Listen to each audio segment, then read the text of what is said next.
What's up, YouTube? I got asked an interesting question. This is a music question. Did Omarion ever separate himself from B2k? And by that, I guess it was asking, did he identify? Did you see him solo, or did you only see him with the group? B2k had an interesting big run in the early OOs. Like over 20 years ago, they were pretty big for a moment. The second album was the one that took off, especially when they worked with R. Kelly. They had, Bump Bump Bump, which was huge, was number one song, and What a Girl Wants and all that. And um, they had some songs that were pretty big, that they were doing things, for a minute. And then he went solo. Obviously, they all together for the You Got Served movie, and then he started having a solo career. And of course, my favorite song by him is Entourage. I thought that was a jam. It's just that his voice to me just never really, it just didn't crank. Of course, Icebox, but when he worked with Pharrell too, he had Gold Rocket. He had some moments. He definitely was pushing his career.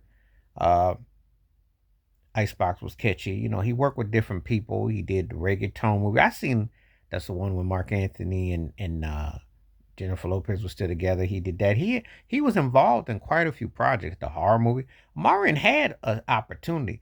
I just don't think he had the it to make it from a solo. He stood out in a group, but he wasn't cut to be solo. That happens sometimes because you can do. He did all the vocals pretty much.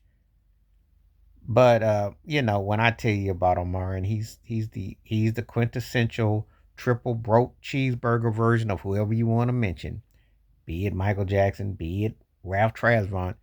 He doesn't have that it to go solo, or Bobby Brown or even Timberlake or some of those.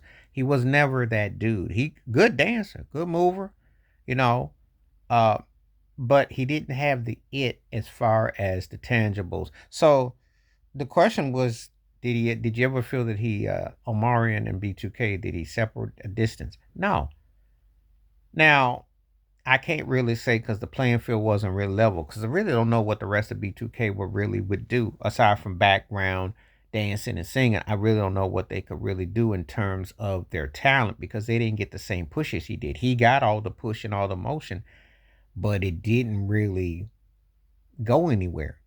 It's like they were there and they were integral parts, but it would have been interesting if everybody had a level playing field to put out a project to see what would have translated. Then we could have seen the summers of those parts, because everything was geared towards Omari. And I knew he worked with Bow Wow. He was trying to do a best of both worlds with that. Everything was cliche, capitalized.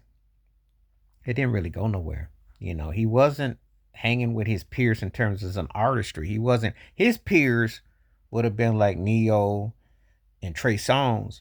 Of course, obviously, he was looking up to what Usher was doing. And of course, Chris Brown was a peer too, and he left him in the dust. So he would have probably been better suited to staying with B2k. And I get asked, what I thought about his solo career versus B2k. Well, he was stronger with those guys. I mean, because I liked Entourage and the Icebox. I liked a couple of songs. They were, you know, but he didn't have the it to make it solo. And so, and ain't nothing wrong with that. It's just that, hey, that's a fact, because they put movie on him, they put video, they put all kind of stuff. It never translated to the next. So he was better with B2k. But that's the question I got asked. That's the best way I can answer it. But please hit like, subscribe, welcome thoughts, comments, and I do respond. Thank you. Wash your hands. Keep your mind clear. Watch out for another. Share it if you like, and hit that membership. Stay safe, stay blessed, stay woke, stay free. I'm out one time. Peace.